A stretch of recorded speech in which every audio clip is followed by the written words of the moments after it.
welcome to Moral Side of the News, our weekly discussion of today's top stories from a moral, ethical, and religious point of view. I'm Shawn Kaelin with the WHAS Crusade for Children, and I'm joined today, as always, by a distinguished panel of local religious leaders. Father John Stoltz, St. Aloysius Catholic Church, Reverend Sally McClain, Christian Church, Disciples of Christ, Reverend Dr. George Wasson, Faithpoint Church, and Rabbi Gaylia or Rooks with the Temple. We begin this week with discussion about the possibility of the National Guard being deployed in Chicago to combat violent crime. This morning, President Trump says he's sending in the National Guard to crack down on crime in Chicago, that it's only a matter of when. Well, we're going in. I didn't say when, we're going in. It comes after a violent Labor Day weekend in Chicago. At least 58 people shot, 8 killed. I saw today on one of your networks, not a friendly network, except really the opposite, I would say, very unfriendly network. And they interviewed about 12 people on this morning. Most of them were African American, who were black. And they were saying, please, please, please let the president send in. These were people from Chicago. Please, we need help. We need help. We can't walk outside. We're petrified. If the governor of Illinois would call me up, I would love to do it. Now, we're going to do it anyway. We have the right to do it because I have an obligation to protect this country. But Illinois Governor J.D. Pritzker says Chicago doesn't want or need the National Guard, saying Trump just wants to put on a show. None of this is about fighting crime or making Chicago safer. Pritzker says Trump just wants power. When did we become a country where it's okay for the U.S. president to insist on national television that a state should call him to beg for anything, especially something we don't want? Have we truly lost all sense of sanity in this nation, that we treat this as normal? So you heard from both sides of the story there, the president and the governor. Your thoughts on the idea of sending National Guard into Chicago and possibly other cities with high violent crime rates? I couldn't believe that Trump said that Chicago was the worst city and the most dangerous city in the world. First of all, I mean, that kind of, rhetoric is not true, not helpful, and okay, I'll let that part go. But the crime rate in Chicago has gone down significantly. Both the homicide rate and violent crime have gone down. I think it was like about a third, each of them down about a third. So, I mean, things are doing better. I mean, it's not going to get better overnight or in 1 year, although this is significant improvement. And I think the real point here is that the president does not have the authority to send in the National Guard just whenever he wants, to do whatever he wants. And the underlying issue here, in my opinion, many people's opinion, most likely, has to do with immigration and, being able to go into Latino communities and say, oh, we're here, to protect you, but really looking for people who are undocumented. I think part of what I'm hearing the problem is that it's really emblematic, I think, of a greater systemic problem when you look at cities like Chicago, which is a sanctuary city. And by statute, their local and state officials are not allowed to do anything to help federal officials. And so I think what President Trump is using this, potentially using this power to do, is to be able to go in with ICE officials and with some others to do the work that ICE needs to do. With it being a sanctuary city, nothing gets done about it. And when we try to figure out what needs to be done or what can be done, we can throw out lots of different potentials for solutions about what we can do. But Chicago still has the highest murder rate in the United States. The second closest city is New York City. I mean, a differential between like 575 versus roughly 350. And so when we look at the data and statistics and say, well, they're down 20% here or 10% here, well, when it's that high, 10% and 20% is still a really big problem. And when we look and see the cooperation that's happening in Washington, D.C. with the mayor there, like significant change is happening in Washington, D.C. Do I think it's the answer to the problems in Chicago? No, I don't think it's the answer, but I think it's one potential solution that maybe mixed with other things can really help to decrease the crime and things in those cities. I think it comes down to something that we've talked about in this group several times, accountability. You know, it's a no cash bond kind of place. The reportings of crime, you know, you can say it's down, but the reportings are down. They're not even reporting as many as they have. So you can play with the data as much as you want. The truth is, Chicago, like many of our major cities, are still very dangerous places. So what are we actually doing about it to try to make them safer places? I think this is one of many potential helps to try to alleviate some of the problems there. How about getting rid of some of the guns? I'm probably kind of naive, but I thought that there was a difference in the training between the two. In sending in the Guard and the police, you're doing two different kinds of training. And so you're sending in people to combat the enemy. I don't know, that just doesn't compute in my mind, that this is something we need to do to combat crime, which has been around for forever. And then you're also saying that the local people don't know how to handle their situation. So I'm not real happy with it. I don't want our troops on the ground. I just don't think that it's appropriate unless there is absolutely something that's a riot. And then perhaps it is to control that situation. And only at the request of the governor. And only at the request of the governor. But I really don't think that this is going to solve anything on a long-term basis, perhaps on a short-term basis, but certainly not on a long-term basis. If President Trump sends in the National Guard, I do think practically what would happen is like what you said, George, is that they would assist ICE in their work. That's not how he's advertising it, though. He's advertising it as addressing crime as a whole. I have some problems with that. One is what Sally said, the National Guard really aren't trained to do that kind of work. So practically, I really don't know, other than a presence, a sheer forceful presence that's there.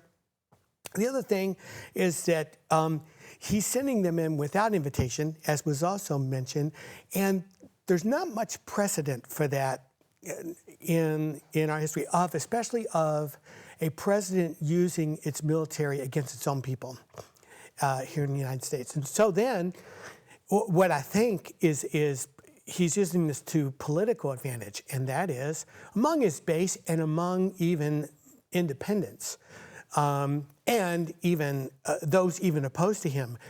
Crime does remain an issue people vote about. They want less crime occurring. And so that's a popular place to start, how you talk about it. Practically, though, it doesn't seem to me to be effective in what it's doing. And then, to me, it looks like it's something that is an authoritarian gesture. He may not admit that, but it certainly looks like it when you put military into a place that doesn't want it. And especially, most likely, there would be, I'm thinking there very well could be political choices as to where the military goes to. If you go to the cities of the United States, largely blue-controlled areas. They're largely controlled by Democrats, people who are opposed to him. I heard a report only recently that he had considered sending them into New Orleans, a southern state, which largely the state would be in favor of him, but a city of New Orleans democratically controlled. So the choices he may be making are those politically opposed to him. Well, then you wonder, what's the real reason he's doing that? Is it to solve crime? Or is there something else going on? I think if there's any other reason going on, any kind of show, grandstanding, or whatever, it's not legitimate. That's such a striking move to do that I don't think it's helpful. And ultimately, it may be politically not even helpful to him. Well, it depends. I mean, if you're if you're into him having, power and king-like authority, I mean, authoritarianism and a display of power are common themes for Trump. But there's no question in my mind that this is targeting the Latino community or anyone who's here, who wasn't born here. And you mentioned, like New Orleans, whether the governor or the city, the mayor. And in Chicago, the mayor is also very much against this and very offended by it. So, I mean, that's not what the National Guard is for.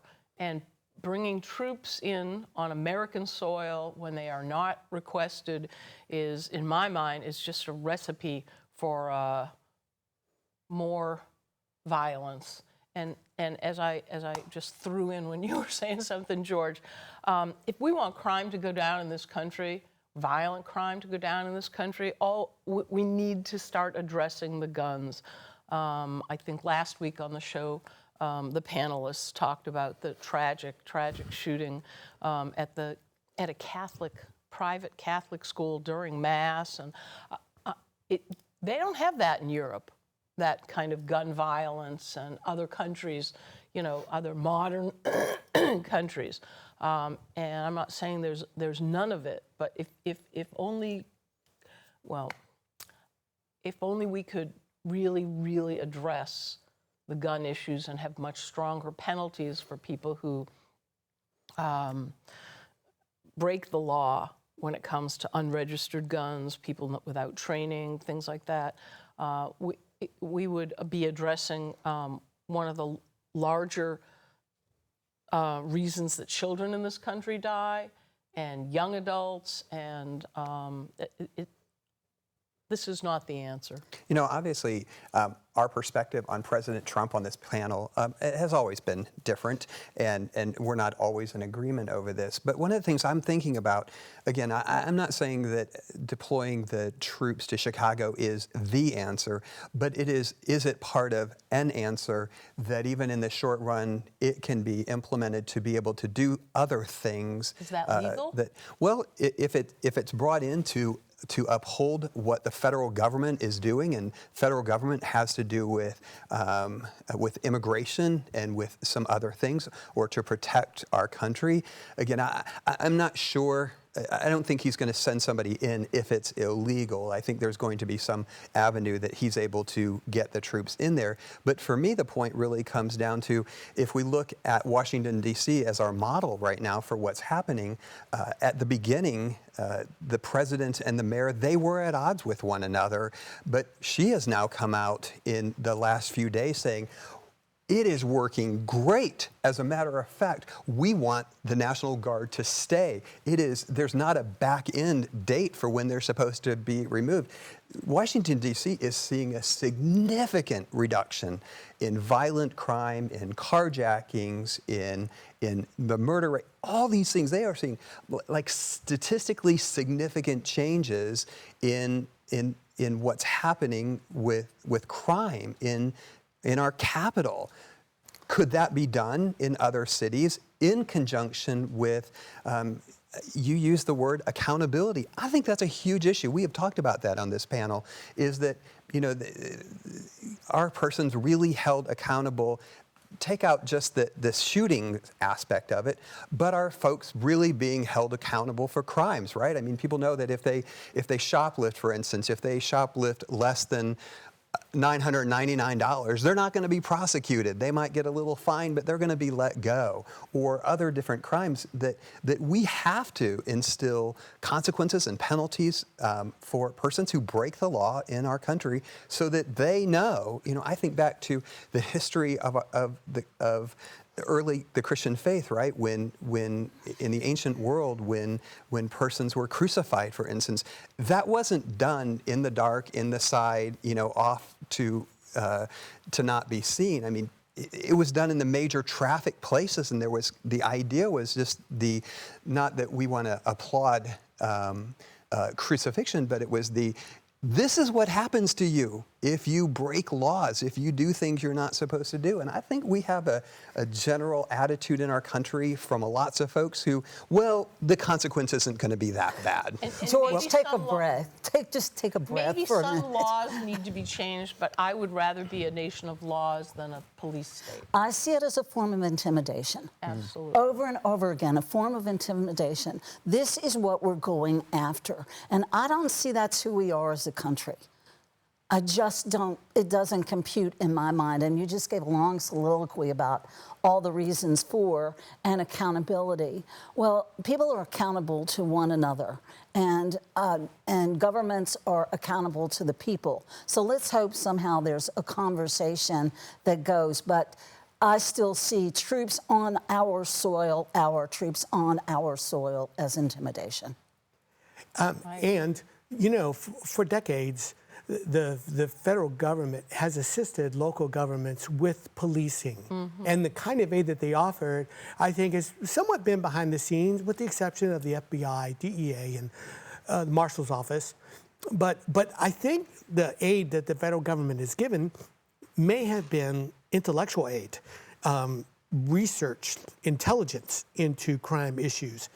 And I think if the president really wanted to be effective on crime, I would say in some ways, and he could even make it political to his advantage, of increasing that intellectual capacity, assistance to states. I think it would be very much appreciated by the states, no matter the political affiliation of the states, to say we want to offer you, we want to increase the offering of assistance in research on crime and assistance with combating it.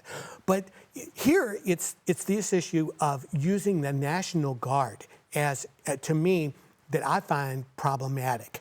It's very much a visual, but in long term and also in terms of effectiveness, I'm not seeing it there. And I would rather see something very effective and get some results and kind of an aid, and then heighten and speak about it in that way, which has already been traditionally done, I think. And money for better training, better education for our police officers, and better pay.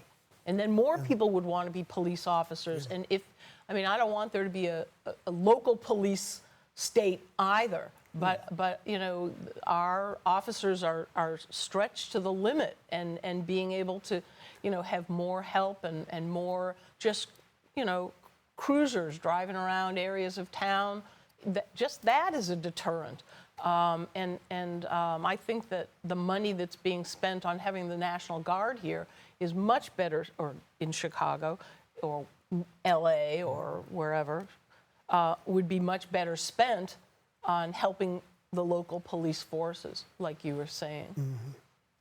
Again, I think the challenge for me, though, is I look at this and when I look at cities like Chicago, who they're not enforcing the laws that we already have on the books. Well, and maybe they need help. What do you do with guns, that? Too. What do you? Well, but we've also talked about the gun issue. Is that the people who have gone through background checks, the people who buy guns legally, are not the ones who are committing the gun crimes. It's the people who are getting the guns illegally are the ones who are actually committing the crimes with illegal weapons. So I think there are some things in place, but again, we have to ask the question, why are we not enforcing these things, right? If you break the law, there are consequences. And I have no problem with that, George. I have a problem with the National Guard being the ones who are doing that. If I'm all for better enforcement of gun laws and for, you know, like if you said shoplifting is, I'm not aware of the statistics, but if it's under $999, but if you get caught 3 times, then that disappears, and you get treated as if it were over $999,000 or something. It seems to me that we are very bright. We can do this. We just have to put our minds to it, and some cities have. I mean, well. Okay. I question the assumption that Chicago is not doing anything for their crime. Right. I would think it has a high crime rate, higher than rural Illinois, higher than rural Kentucky for sure. But I don't think it means that they're not doing anything. I do think it crime means rate it has is a gone big. down by It's gone almost a down, third. and there's of course with crime, as in any place, there's always more to do. Ask any police officer, you got work to do? They got work to do, you know. And in society, we've got crime. It's an unfortunate, fortunate part of life, and finding always smarter ways to address it, and smarter ways of addressing society, to me, are the best ways to do that. And so, you know, and I think Chicago does some, but I also think looking at crime rate for cities, it can be overwhelming, but doable. But then you find assistance and means in other ways. I don't think you can talk about crime rate without talking about poverty. Mm-hmm. I think they go hand in hand. And so we're talking about going in and patrolling a particular group of people. And they're poor people. And you know, there are other forms of crimes that go around that don't measure with this. Mm-hmm. And feeling safe, I mean, there's cybercrime, there's all sorts of things that go on. But we are dealing with one particular kind of crime. And that crime mostly is going into areas of poverty. And areas of high immigration. And areas of high immigration. Let's move on. I'm done. I enjoyed the conversation. It's fun listening to you all. Let's move on to a topic that it's the start of college football season and the start of the NFL this Sunday. So last year, there was a noticeable increase in public expression of faith among players and coaches, many of them openly sharing their beliefs and using their platforms to glorify God. This trend is visible both on and off the field, with players engaging in prayer, Bible studies, even baptisms, influencing their teammates and inspiring others. Here's a quick look back at last year. You know, we truly know who our leader is, and that's God. Just when you think that God is closing the door, he's opening one. It's definitely super cool to see how everybody's talking about their relationship with God, and I see all the stuff that, you know, was going on at Ohio State. Man, first of all, God is good, and I got to give all the thanks to my Lord and Savior, Jesus Christ. The reason I'm sitting in this chair right now is because of the God that I serve in his grace, and his son, Jesus, who died for me, who saved a wretched sinner like me. First, I want to start off and say, all glory to Jesus Christ. He's the true champion. Coach D, you changed my life. You changed my life. I did not know God until I got to Boise State. And I serve a true champion. Jesus Christ is the only true God. He died, rose from the dead 3 days later. That's the champion that I serve. God has an amazing plan for your life. Never settle for less than that, and that this will always be home. I'm so proud of this team. It didn't go our way tonight, and we'll talk about that more.